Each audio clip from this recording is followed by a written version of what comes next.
सो FSS code के अंदर हमारा एफएसएस कोड के अंदर जो सेकंड चैप्टर है वो है इंटरनेशनल शोर कनेक्शन। तो उसके बारे में कुछ डिस्कस कर लेते। तो बेसिकली ये हमारा इंटरनेशनल शोर कनेक्शन है। ये जो आप देख रहे हैं इसका जो विड्थ है, फ्लैंज का विड्थ 14.5 mm है। और ये जो साइड में 4 नट बोल्ट देख रहे हैं उसका जो होल का डायमेंशन है वो 19 mm का। और ये जो आप देख रहे हो नट बोल्ट जो डाला हुआ है उसका 16 mm है। और ये जो नट बोल्ट है उसकी जो लेंथ है वो है 50 mm। ठीक है, ये हमें वहाँ पे बोलना है। अब ये जो फ्लैंज है उसका मैक्सिमम डायमेंशन है अपना 178, बोल्ट डायमीटर 132। और जो ये इनर डाया है जिसमें आप ये देख रहे हो वो है बस अपना 64 mm का। ठीक है, 178, 132 एंड 64 mm का ये हो गया। और इसके कुछ मंथली हमें इसके चेक करने होते हैं कि ये अपनी जगह पे है कि नहीं, और जो वॉशर वगैरह है वो अवेलेबल है कि नहीं। आप ये जो देख रहे हो वॉशर, ये जो गैस्केट टाइप दिख रहा है वो वॉशर है उसका। ये छोटे छोटे वॉशर्स हैं और नट बोल्ट वगैरह सब जगह पे है कि नहीं। ठीक है, टाइट करने के लिए पाना भी रखा है, वॉशर, नट बोल्ट और ये सब जगह पे है कि नहीं। और इसका लोकेशन मार्क्ड है कि नहीं, ये मार्क्ड किया हुआ रहना चाहिए। ठीक है, ये हो गया अपना मंथली में। वीकली और मंथली क्या करना है कि ये रस्टेड नहीं होना चाहिए। ठीक है, तो हल्का सा ग्रीस लगाना है इसके ऊपर मंथली, बस और कुछ नहीं करना है। ठीक है, तो ये हो गया अपना इंटरनेशनल शोर कनेक्शन का इंफॉर्मेशन। और इसमें और क्या है कि ये पूछेगा कैसे यूज़ करना है। तो बेसिकली ये जो है ना वो शोर पे लगता है। शोर पे लगाने के बाद जो इस पे शोर पे लगाने के बाद होज़ लगा के वो पानी की हमारे शिप पे पानी डाल सकते हैं। कैसे वर्क करता है? International shore connection is a flange with a standard size that connects to a coupling that fits a ships hydrant और होज कनेक्शन। ठीक है, ये फिर शिप का हाइड्रेंट उस पर कनेक्ट हो जाता है। The flange is connected to the shore water main which supply sea water at a predetermined pressure.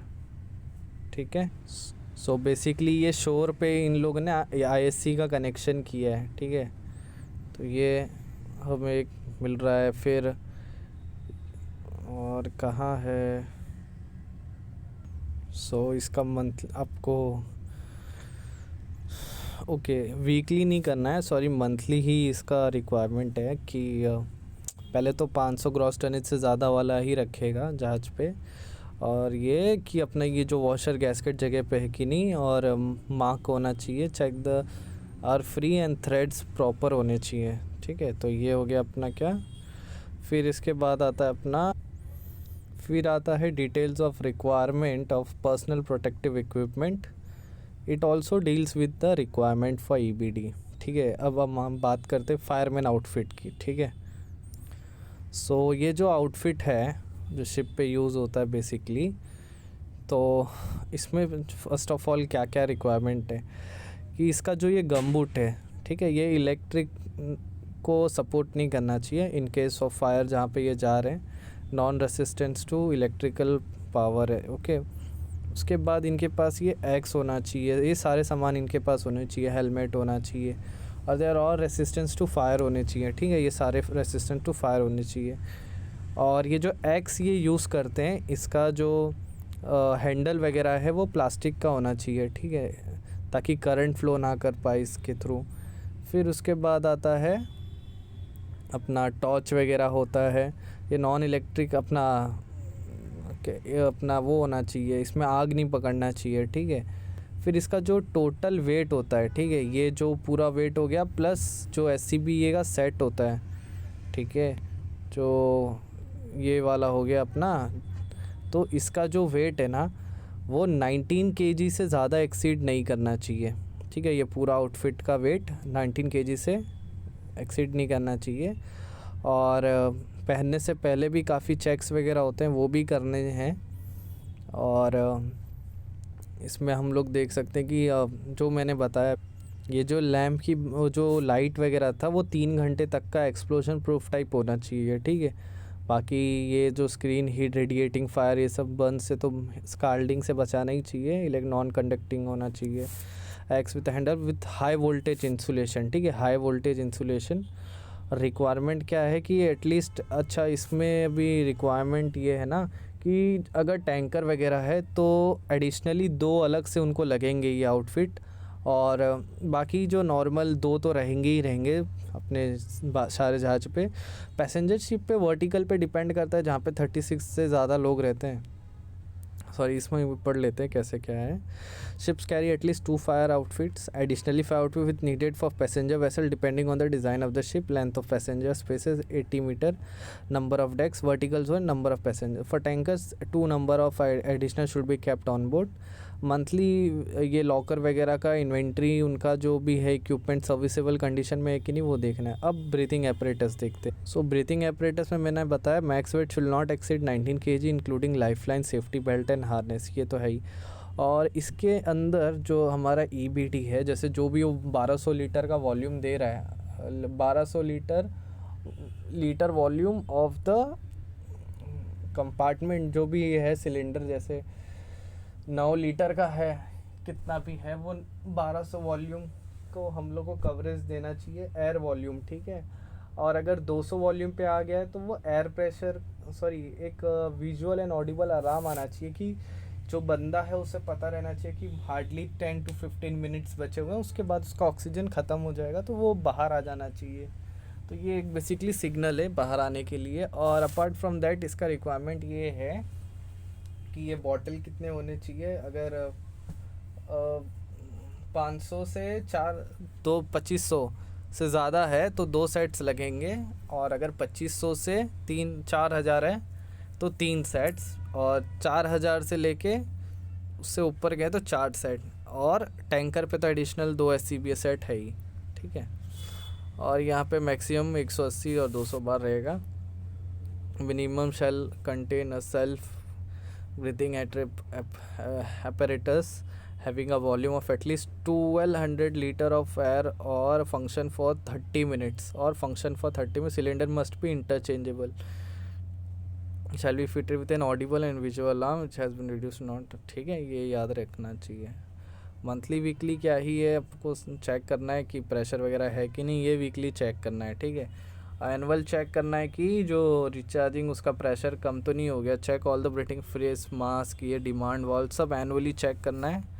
और 5 ईयर पे ये जो बॉटल्स है, नॉर्मली सारे बॉटल्स जो भी हैं, चाहे वो एक्सटिंग्विशर्स के बोतल हो चाहे जो बोतल हो, उनका एक्सटिंग्विशर्स का नॉर्मली जो CO2 फिक्स टाइप वाला होता है उसका 10 साल का हाइड्रोस्टैटिक टेस्ट है। लेकिन जैसे ये नॉर्मली सारे टेस्ट होने ही चाहिए हाइड्रोस्टैटिक के, तो इसका जो है वो 5 साल का ही है कि 5 साल में इनका हाइड्रोस्टैटिक टेस्ट होना चाहिए। Okay, perform hydro testing of all steel self contain breathing a cylinder and the test and test must be stamp clearly. Okay, अच्छा, जो लाइफलाइन ये यूज़ कर रहे हैं उसका भी रिक्वायरमेंट है कि जब फायर प्रूफ रहना चाहिए और 30 मीटर लंबा होना चाहिए, ठीक है।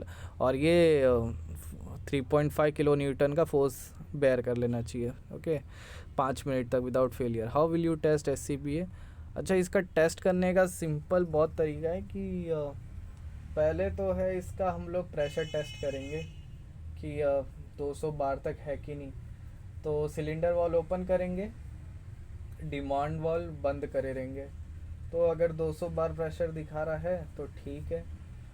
और अगर लीक टेस्ट करना है तो 30 सेकेंड तक वेट करेंगे, अगर प्रेशर गिरा नहीं तो ठीक है, अगर प्रेशर गिर गया तो देयर में be chances of a leak test, pressure drops at after 30 second. And in case हमें ऑडिबल विजुअल अलार्म भी चेक करना है, so first we will be opening this cylinder valve and wait and close it, and we will open the demand valve.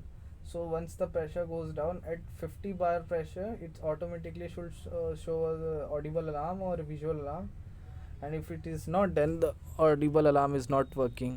Okay, so alarm test, pressure gazing to 200 bar pressure, check the 10 bar in a minute, check pressure should not drop 10 bar in a minute. Okay, now to take alarm test, check pressure should not drop 10 bar in a minute, 1 minute में 10 बार से नीचे नहीं गिर जाना चाहिए, ठीक है। और इसका लीक टेस्ट का तो मैंने बताया है 30 सेकेंड में प्रेशर फॉल्स डाउन वाला।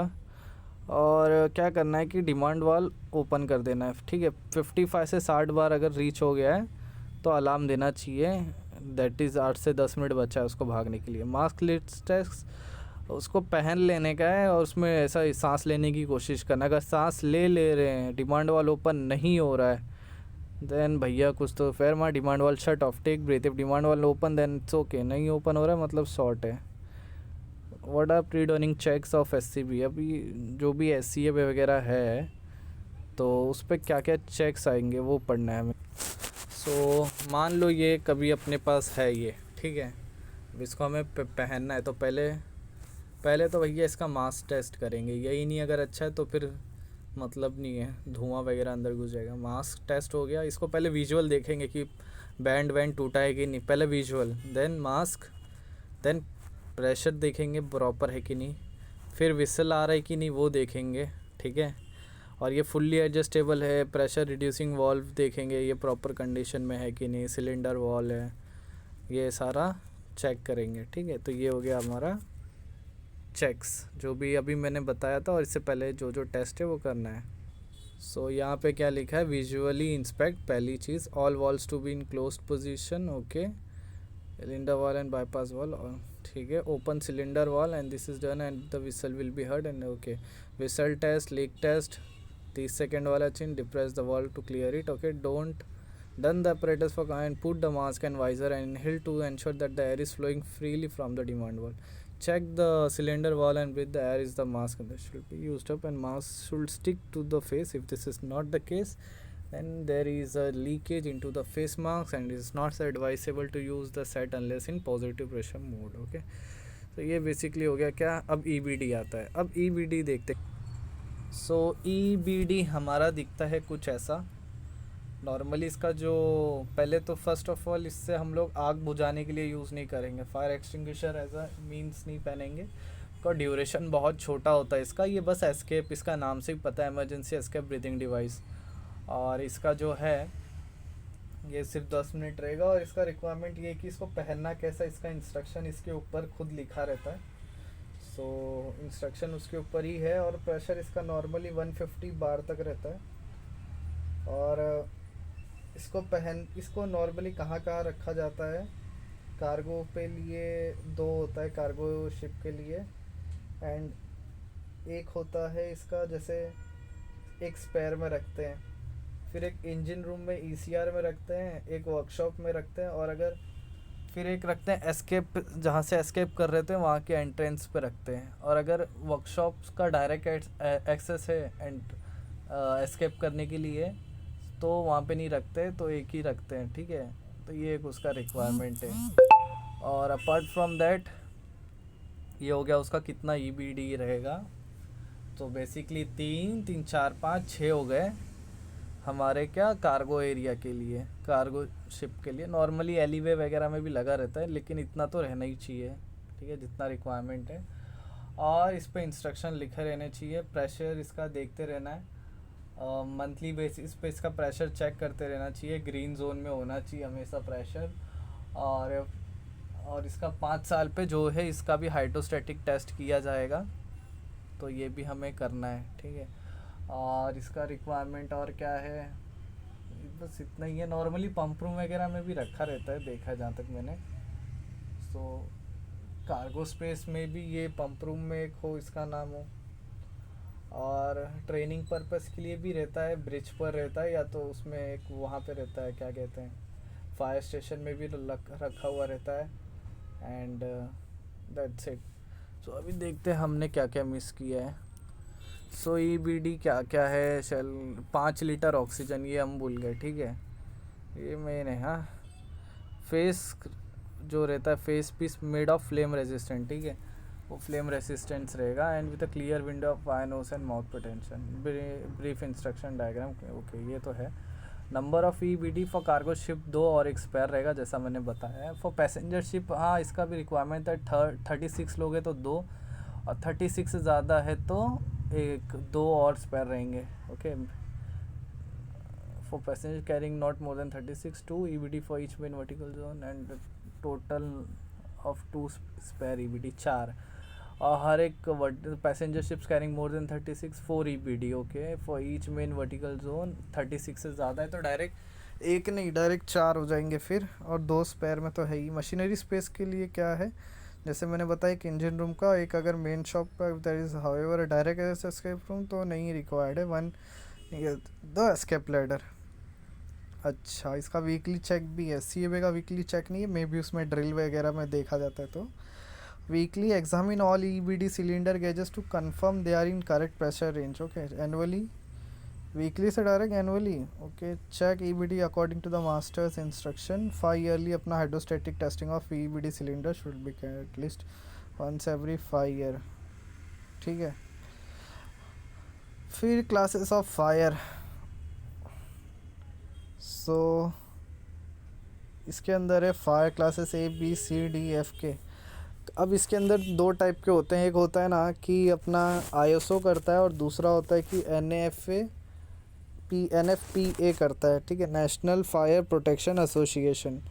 दोनों में फ़र्क ये है कि अपना नॉर्मल A तो सॉलिड के लिए हो जाता है, B अपना लिक्विड के लिए हो जाता है, और C जो है होता है अपना गैशियस के लिए हो जाता है। ठीक है, तो C जो है, जो गैशियस वाला है, वो है ISO के लिए। NFPA में C जो है वो इलेक्ट्रिकल इक्विपमेंट्स वगैरह जो है उसके लिए डील करता है, और D जो है नॉर्मल कुकिंग ऑयल वगैरह है। ABCD, सॉरी, D जो है मेटल वगैरह के लिए। और ये मेटल जो NFPA उसमें क्लियरली डिफ़ाइन किया है कि मैग्नीशियम टाइटेनियम वाला मेटल, और इसमें नॉर्मली मेटल है ऑर्गेनिक मेटल्स एंड ऑल, ऐसा लिखा हुआ है। और अपना जो ISO में है उसमें ऐसे कुकिंग ऑयल लिखा है डायरेक्ट, और उसमें कुकिंग ग्रीस फैट ऐसा ऑयल लिखा हुआ है। और इसमें जो ये सब कुकिंग वुकिंग वाला जो है वो F में आता है, उधर K में आता है, तो ऐसे।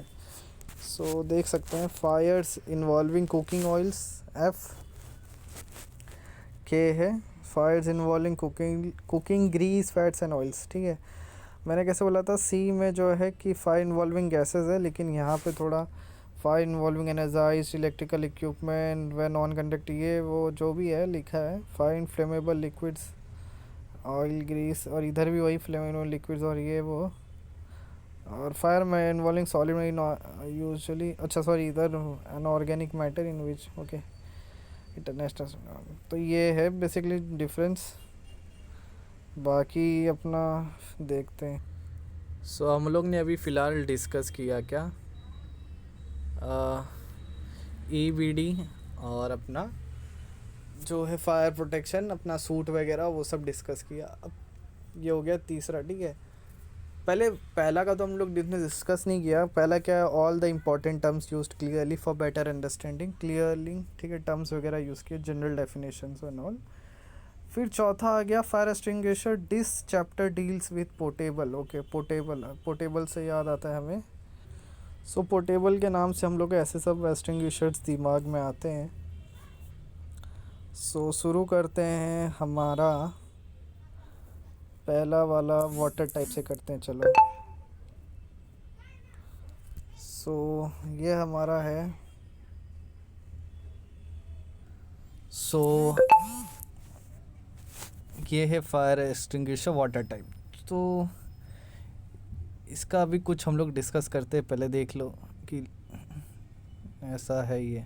ठीक है, तो अभी इसका ये लाल बैंड है। ठीक है, सो ये याद रखना है। इसमें 6 लीटर्स लिखा है, जैसे पानी का 6 लीटर। सो ऐसा रिक्वायरमेंट नहीं है कि पानी का 6 लीटर रहना चाहिए, मैक्सिमम आप 9 लीटर्स तक का रिक्वायरमेंट है, और 9 लीटर्स तक का पानी इसमें रहना चाहिए। और इसमें CO2 कार्ट्रिज वगैरह भी रहता है। तो CO2 कार्ट्रिज का 60 ग्राम का CO2 कार्ट्रिज रहता है।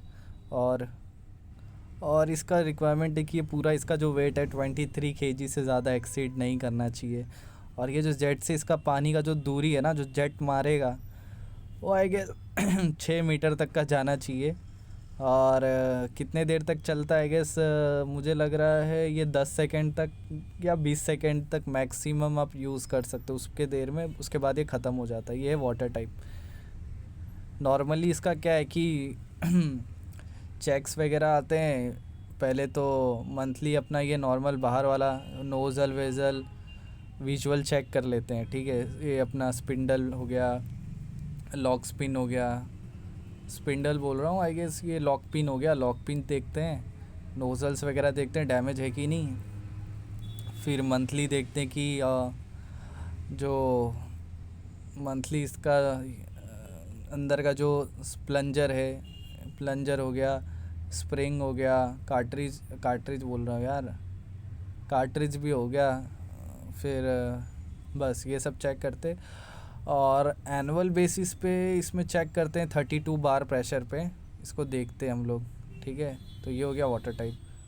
सो यहाँ पे हम लोग थोड़ा डिटेल में देख सकते हैं कि पहले तो उसने नॉर्मल जनरल बताया कि 23 kg से ज़्यादा नहीं जाना चाहिए। फिर shall capably at least equivalent to 9 litre fluid extinguisher रह सकता है।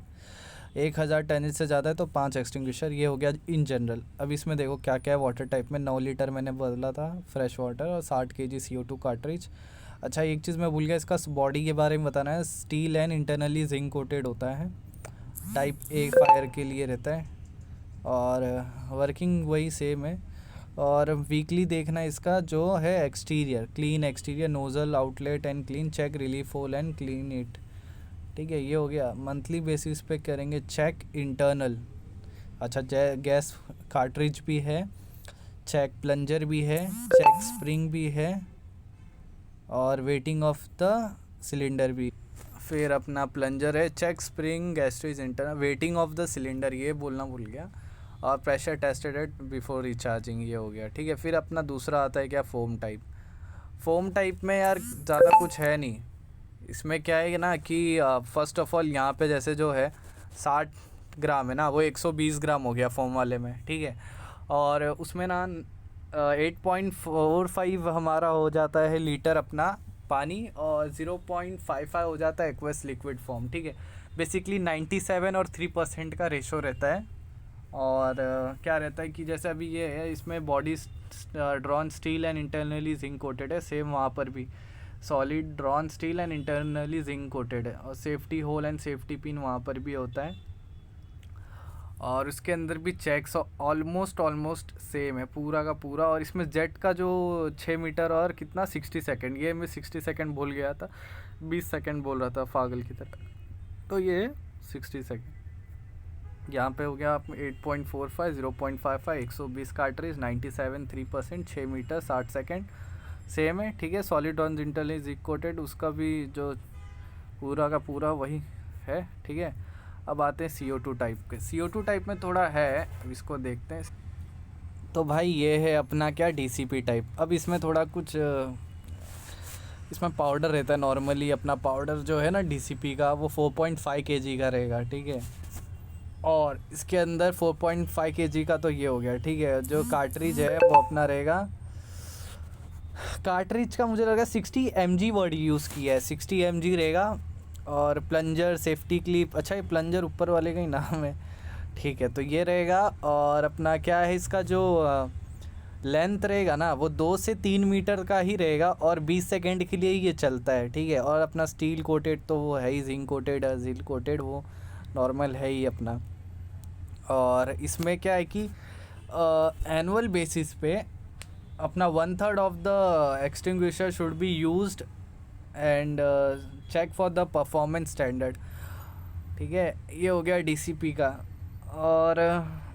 और क्या है, ये हो गया एनुअल बेसिस पे। मंथली तो सेम है उसका, कि अपना जो भी है मंथली प्लंजर चेक करेंगे, कार्ट्रिज चेक करेंगे, स्प्रिंग चेक करेंगे, वेट करेंगे। अच्छा वेट करेंगे नहीं करेंगे, अच्छा उल्टा सीधा करेंगे इसको, केकिंग ना हो करके DCP में, ठीक है। और बस यही है CO2 का, सॉरी DCP का। CO2 का भी ऑलमोस्ट इतना ही है, 203 मीटर जाता है 20 सेकेंड के लिए। और बस उसमें ये है ना कि जैसे इसमें 4.5 बोल दिया है, तो उसमें भी शायद 4.5 है, लेकिन CO2 का कितना अमाउंट, जैसे इधर 60 mg है, उधर कुछ बोला नहीं है। और वहाँ पे उसका देखा जाता है कि मंथली जो है, और जो प्रेशर है, सॉरी 53 बार प्रेशर पे उसका वो रहता है यार, ये जो 4.5 kg जो CO2 है वो 53 बार प्रेशर पे रहता है, और 210 kg पर सेंटीमीटर स्क्वायर प्रेशर पे चेक किया जाता है, जो ईयरली करते हैं हम लोग। तो वो एक डिफरेंस है अपना। ओके, तो पहला यहाँ पे दिया, अच्छा CO2 टाइप ही बोल दिया है कि CO2 ऑयल इलेक्ट्रिकल, ऑयल पे भी करते हैं। ओके, ऑयल इलेक्ट्रिकल पेट्रोलियम और गैसियस सब्सटेंसेस। ओके ठीक है, ये एक है उसका स्मॉदरिंग है। ठीक है, सेफ्टी का, अच्छा इसमें एक चीज़ याद रखना है हमें, सेफ्टी बाकी सब में सेफ्टी पिन है, इसके अंदर सेफ्टी वॉल भी है, pressure relief device and safety pin, safety wall भी है। डिस्चार्ज और नॉन कंडक्टिव मटेरियल टाइप होना चाहिए। और 4.5 kg CO2 है एट 53 बार प्रेशर। 3 से 4, अच्छा मैंने 2 से 3 मीटर बोला, ये 3 से 4 मीटर है 20 सेकेंड के लिए। प्रेशर टेस्टेड है 210 प्रायर रिचार्ज। ओके ठीक है, ये एक है। अच्छा 750 mm ऊपर रखना चाहिए ताकि अपना, अच्छा 10% ये भी है यार, 10% से कम हो जा रहा है तो काफ़ी चीज़ मिस आउट करते हैं, लेकिन अभी याद रहेगा। तो ये एक है, और इसका मंथली वो हो गया, और ईयरली अपना 210 बार बिफोर रिचार्जिंग ये चेक करना है। DCP का तो मैंने बोला था 4.5 kg 60 mg CO2, 3 से 4 मीटर 20 सेकेंड 35 प्रेशर। प्रायर रिचार्ज 1 in 3 है, प्रेशर टेस्टेड 35। ओके, इसका 3 साल पे। Okay okay okay, yearly 1/3 performance check करते हैं और 3 साल पे प्रेशर चेक, बाकी सबका 1-1 साल पे ही प्रेशर चेकिंग है। ओके, तो ये हो गया अपना DCP टाइप का। Required for spare fire, okay यार ये तो है ही। Hydro pressure testing of fire extinguishers in general सबके 5 साल पे हैं, लाइक बाकी for water, carbon and wet chemical. DCP का 12 साल पे। ओके, इन्हें हाइड्रोस्टेटिक टेस्टिंग DCP के डायरेक्ट 12 साल पे अपना। ओके, DCP का 12 साल पे रखा हुआ है। ठीक है, तो ये एक बेसिकली इसका है। सो हमने फायर एक्सटिंग्विशर हो गया, प्रोटेक्शन हो गया। अब आता है fixed gas fire extinguishing system. तो fixed gas fire extinguishing system में आता है हमारा फिक्स्ड CO2 सिस्टम। तो हमें उसमें ये नहीं बोलना है, चैप्टर के नाम बोलते हो कि fixed CO2 system, fixed gas fire extinguishing system word use करना है। ठीक है, सो फिक्स CO2 सिस्टम जो भी है, जैसे अभी मान लो इंजन वगैरह के लिए रहता है, तो उसका अपना एक रिक्वायरमेंट रहता है कि जैसे अभी जैसे ये बॉटल है, ठीक है, ये वॉल्यूम है जहाँ पे ये फिक्स सिस्टम लगाया हुआ है इंजन रूम के लिए। ठीक है, तो अभी कार्गो के लिए ना, जैसे हम कार्गो शिप पे जा रहे हैं तो वहाँ पे ऐसा रिक्वायरमेंट है कि आपका जो भी वॉल्यूम है यहाँ का कार्गो स्पेस का, उसका आपको क्या था यार, 40% जो है वो अवेलेबल होना चाहिए। ठीक है, और इनकेस अगर रोरो वेसल है तो 35% है। ठीक है, और नॉर्मली, सॉरी मैं उल्टा बोल रहा हूँ, कार्गो स्पेस के लिए नॉर्मल 30 है। ठीक है, और 45 हो गया अपना किसके लिए, रोरो वेसल्स के लिए। ठीक है, और मशीनरी एरिया में है तो लार्जेस्ट मशीनरी एरिया का जो रिक्वायरमेंट है वो है 45। ठीक है, और जो नॉर्मल इंजन रूम के लिए है उसका है 35% ऑफ द वॉल्यूम। ठीक है, उतना ये गैस अवेलेबल होना चाहिए अपने पास जो इस सिस्टम भेज रहा है। और उसमें भी रिक्वायरमेंट ये है कि कार्गो स्पेस में 80%, सॉरी मशीनरी स्पेस में 80% जो रिक्वायर्ड गैस है वॉल्यूम, वो 10 मिनट, वो 3 मिनट, सॉरी 2 मिनट में रिलीज़ होना चाहिए। ठीक है, 80% of the required gas volume should be release with in 2 minute, and 2/3 of the gas required should be released in cargo spaces within 10 minutes on oil tanker and container, and for general cargo ship it is like bulk carrier, it is around 20 minutes. Okay, so this is all the general requirements. अब आते हैं fire extinguisher के systems पे, ये कैसे work करता है। ठीक है, तो वर्किंग का एक सेकेंड है, मैं आपके लिए ये जैसे ले लेते हैं, नहीं ये थोड़ा इसमें कैबिनेट वगैरह नहीं है, उसमें कैबिनेट्स वगैरह होते हैं, और जैसे ये एक एग्जांपल ले लिया मैंने। ठीक है, तो इसमें आप देख रहे हो जैसे 2 कैबिनेट्स हैं, एक वॉल ओपन किया, फिर उससे कनेक्टेड नीचे 2 वॉल रहते हैं। वो वॉल ओपन करने के बाद, ठीक है ये वाली बात कर रहा हूँ मैं, ये कैबिनेट है, 2 वॉल ओपन किया, फिर ये जाएगा एक ये डिले यूनिट पे, टाइम डिले यूनिट पे, दूसरा जाएगा ये वॉल ओपन करने पे, कहाँ पे, जो डिस्ट्रीब्यूशन वॉल है। बेसिकली रीज़न ये रहता है the delay unit is there because the pressure wall of the wall of distribution wall open first, so that if the directly if the cylinders open, then it will create a pressure over there on the distribution valve. So uh, first use of the delay unit is that the distribution valve open first, then the cylinder will open, and then it will go through that valve to the required number of like whatever the it is required. Okay, so our time delay unit is basically the requirement is that at least like once you open the cabinet, all the ventilation system, and it should give an audible visual alarm in the engine room for at least 20 seconds to escape. Okay, normally 20 seconds is the requirement, but this normally on every ship gives around a delay of 50 to 60 seconds. Okay, this delay unit.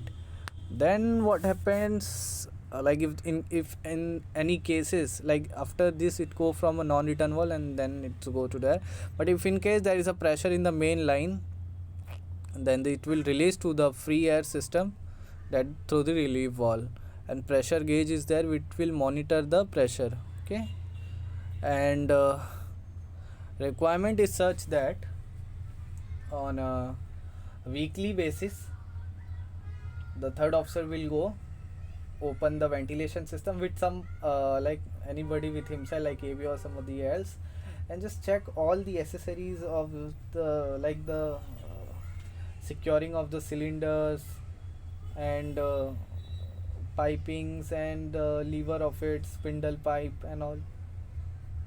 They have to check it, and all the accessories of release valve and all this and on a monthly basis he will do all the same thing again, but he will open the cabinet as well to check the whether the ventilation is cut off or not. For the working of it he will check. Okay, and this has to be done on a monthly basis.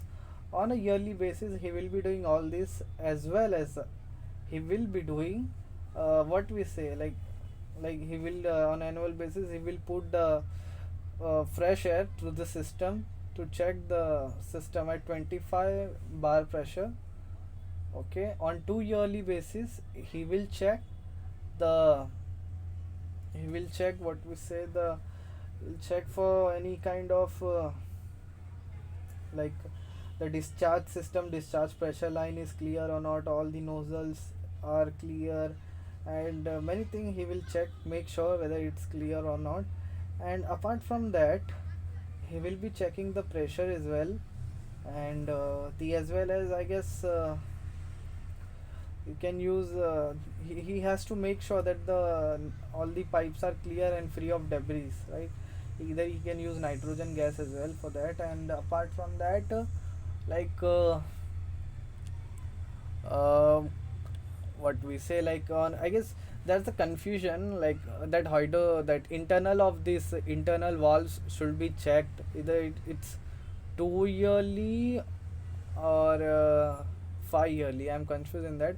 In 5 yearly I don't remember, its internal check is 5 yearly, and on 10 yearly basis hydrostatic checks should be carried out for the 10% of the cylinders, and if in that 10 one found damage, then another 50%. I mean that 50% one cylinder found it's not working, then we have to do the 100% of the whatever cylinder we have CO2 for the engine room.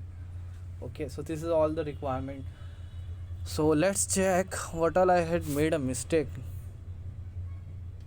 Okay, so 30% of the largest cargo space with CO2 gas to effectively extinguish fire. Okay, 45% for the ro-ro ships. Okay, machinery area, the 40% of the largest machinery space and CO2 gas cartridge, and 35% for the I guess for the machinery area. Okay, I told 80%, right? But it's 85% can be decided within 2 minutes, and in container and general cargo it is I guess oil tanker na, so it's not for oil tanker, for 10 minutes, and for solid bulk cargo 20 minutes. Okay, control should allow for release 1/3, 2/3 or like 2/3. Okay, so basically for the all the requirement it is 2/3.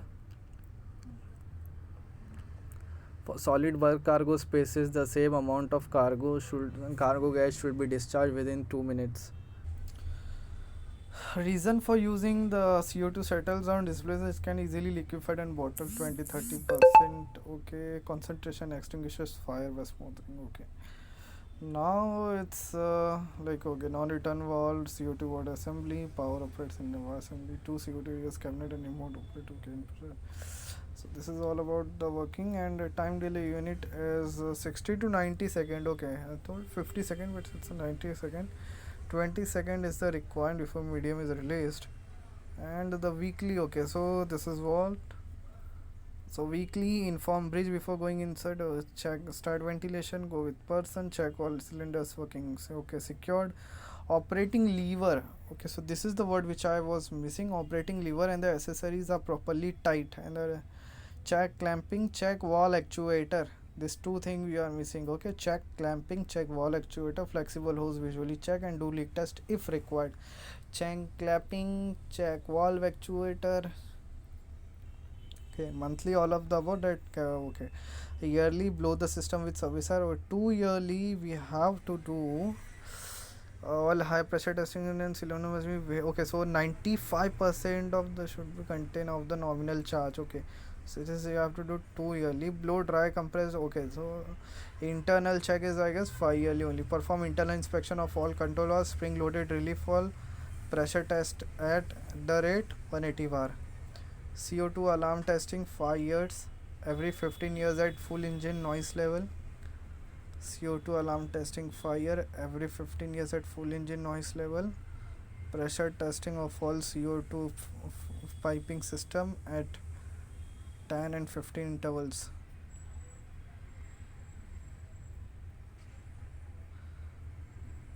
CO2 alarm testing 5 year. CO2 alarm testing 5 yearly, 15 years at full engine noise level. Pressure testing of all CO2. Okay, so this we have to do 10 yearly. Hydrostatic जो बोला है मैंने अपना जो भी है. अच्छा, छोड़ने से पहले कुछ रीज़न है. Tag head counter check all once and opening door operating and authorized person. Okay, this is the requirement. ठीक है, अब लो एक्सपांशन हाई एक्सपेंशन का भी कुछ रिक्वायरमेंट है अपना, और रिक्वायरमेंट एक बार डिस्कस कर लेते हैं क्या क्या रिक्वायरमेंट है.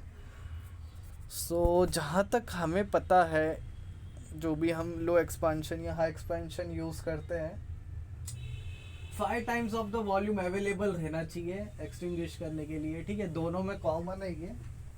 Extinguishing 5 times the volume should be available to extinguish.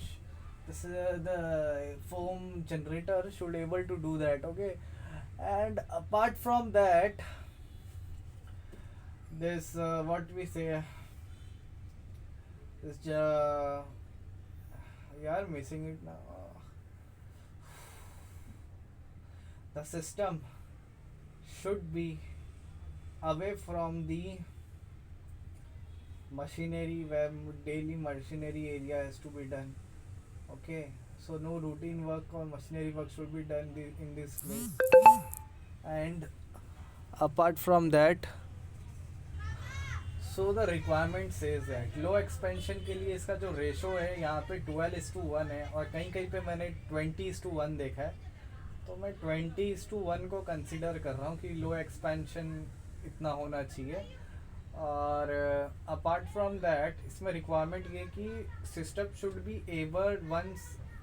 able to discharge the foam within 5 minutes of the operation, and in tanker without IG system it should take 30 minutes, and in tanker with IG system it should take 20 minutes for the operation of your foam to cover the blanket of the fire where the fire has blown something.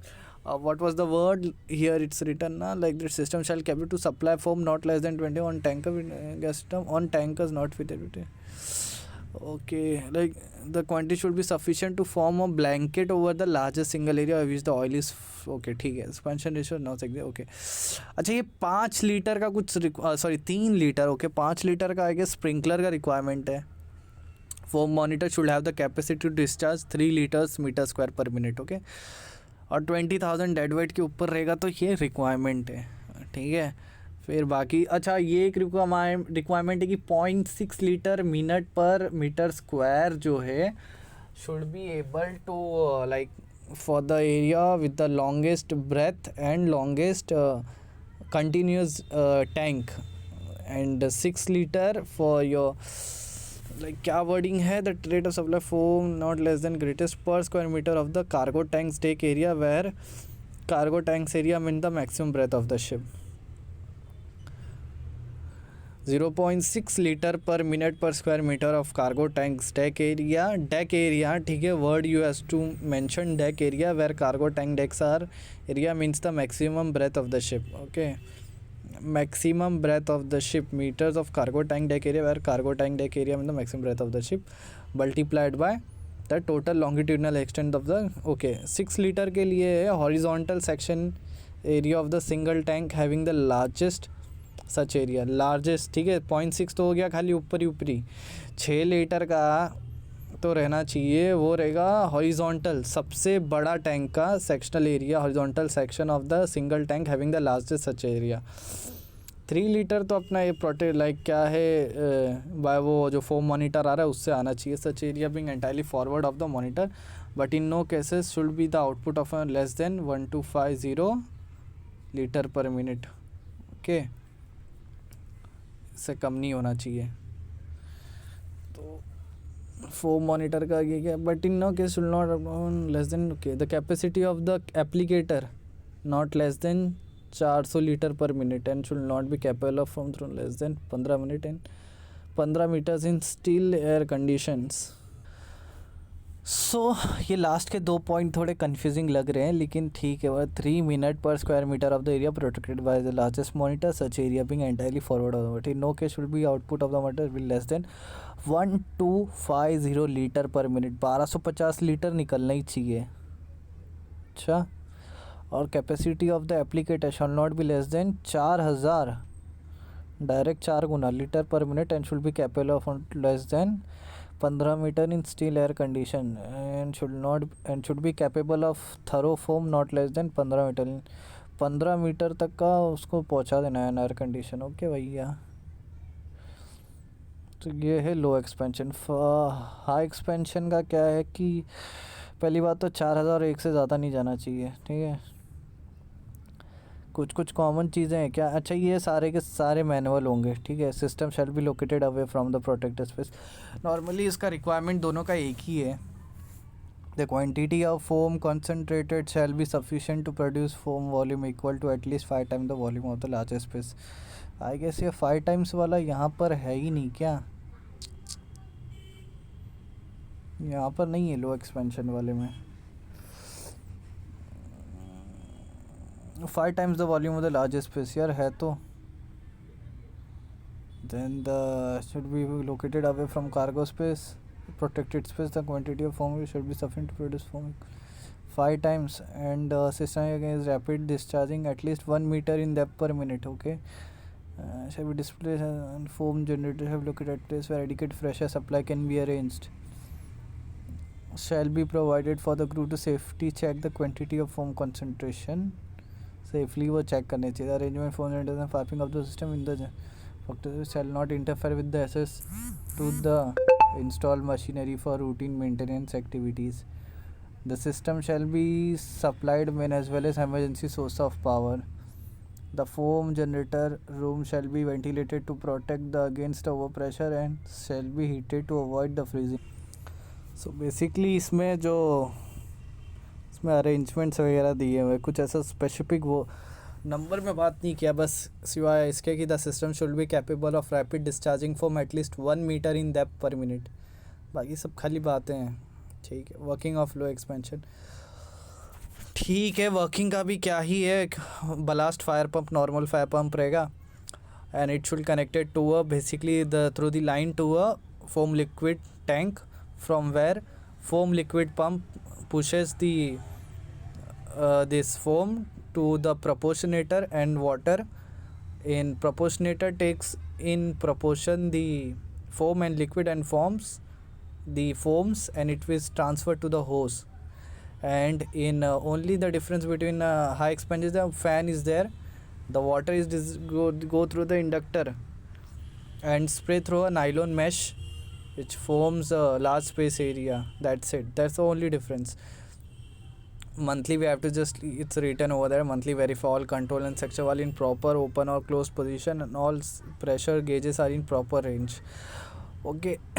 Quarterly verify the, this is only quarterly in this, this verify the proper quantity of foam concentrate is provided in the foam system storage tank.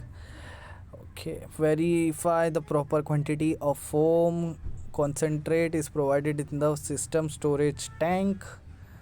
Now annually there's a lot of thing we have to do.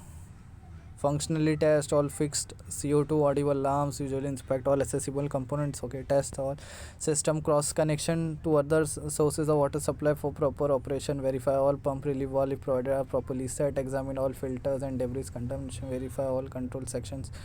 Blow dry compressed air जो भी है test. Okay, 5 yearly perform internal inspection. अच्छा, उसका भी 5 yearly. Flush all high expansion from system piping with fresh water. Check all nozzle to prove they are clean of debris. Okay, 10 yearly का कुछ नहीं है, सब 5 yearly basis पे ही है.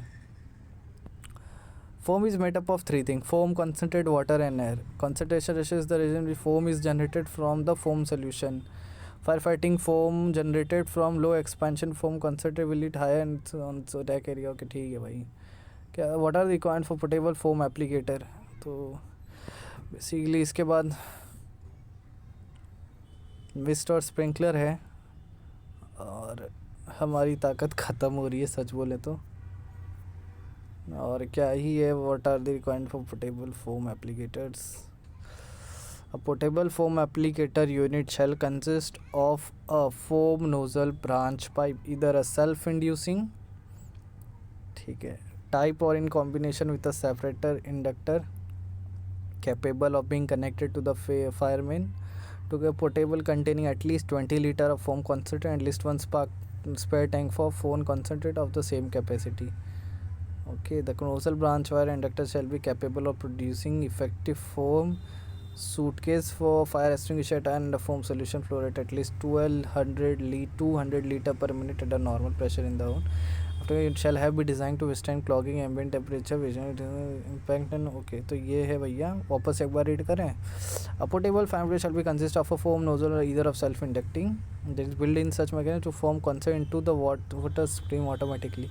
Type or in combination with a separate end. This is an external device that is connected in the hose line between the water source and foam nozzle, capable of being connected to the fireman by a fire hose together with a portable tank containing at least of 20 liter of foam, at least one spare tank for.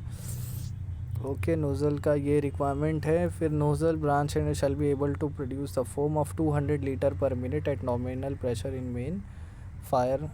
The portable fire applicator unit shall be designed to withstand clogging, ambient temperature changes, vibration, humidity, shock impact and corrosion normally encounter on ships. So ये है हमारा portable. और इसी का वो जो volume के लिए बात हो रही है, ये वॉल्यूम उसका इतना कितना था आई गेस याद नहीं आ रहा है. और ये होस कनेक्शन होना चाहिए और फिर यहाँ से वो जो है कि जैसे यहाँ से फोम वो निकालेगा, ठीक है, यहाँ से फोम आएगा. सो वो वॉल्यूम कितना था, 20 litre of foam concentrate, at least one spare tank of foam concentrate of the same capacity. Okay, spare, अच्छा स्पेयर टैंक ऑफ फोम मतलब अलग से डिब्बा रखना है, ठीक है. कैपेबल ऑफ बीइंग कनेक्टेड हो जाएगा 20 litre of foam concentrate and at least एक spare tank of foam concentrate अलग से रखना भी है. Okay, nozzle branch pipe and inductor shall be capable of effective foam at least 200 litre per minute के हिसाब से, ठीक है. Portable unit shall be design to withstand clogging, ambient temperature changes, vibration, humidity, shock impact and corrosion normally encountered on ships. Either of self-inducing, this has built-in mechanism to draw foam into the water stream automatically. और दूसरा कि this is an external device that is connected in the hose line, okay, line between the water source and foam nozzle. Okay, ठीक है भाई. हैशवर्ड है foam nozzle branch pipe. Okay, ये रहना चाहिए. फिर मिस्ट का आते हैं. इसका पहले रिक्वायरमेंट देखते हैं. रिक्वायरमेंट बहुत छोटा है, 500 मेट्रिक क्यूब वाला तो है ही. इंडिपेंडेंट, ये दोनों में कॉमन है स्प्रिंकलर और इसमें कि इंडिपेंडेंट पावर सोर्स होना चाहिए फ्रॉम मेन और या तो इमरजेंसी स्विच बोर्ड का, ठीक है. और इसमें जैसे कि 5 लीटर पर मीटर स्क्वायर रहना चाहिए ना, तो ये है हमारा पेंट लॉकर में जो स्प्रिंकलर है उसका रिक्वायरमेंट सेम है, 5 litre metre square per minute in spaces to be protected, ठीक है. Precaution shall be taken to prevent nozzles वगैरह क्लॉगिंग नहीं होनी चाहिए। Manual as auto release mechanism. अब यहाँ आते हैं स्प्रिंकलर पे, उसमें भी सेम आपको देखने मिलेगा। फॉर स्प्रिंकलर क्या है कि देखिए 5 लीटर पेंट लॉकर का यहाँ हो गया, ठीक है, और पर हेड जो प्रेशर है 4.8 बार का प्रेशर रहेगा। Etch sprinkler head is capability 100 litre का है, ठीक है, मीटर पर मिनट डिस्चार्ज, और पर मिनट, हाँ, लीटर इतना डिस्चार्ज होना चाहिए, और ये कि इतना एरिया इतना वो होना चाहिए, ठीक है, 5 लीटर पर मीटर स्क्वायर में। और बाकी तो अपना नॉर्मल है 4 2 20 ये सब है। और एक और क्या है, it must have independent power source, वो तो नॉर्मल है। तो यही है बस, इतना ही रिक्वायरमेंट है। 4.8 फॉर प्रेशर इट टेस्ट। अच्छा, ये test valve shall be provided for testing automatic alarm for each section of sprinkler by discharge of water equivalent to operation and दस। अच्छा, इसका भी कुछ रिक्वायरमेंट है कि क्या हाइपर मिस्ट का, कि ये तो है it must be independent power source, ये तो है।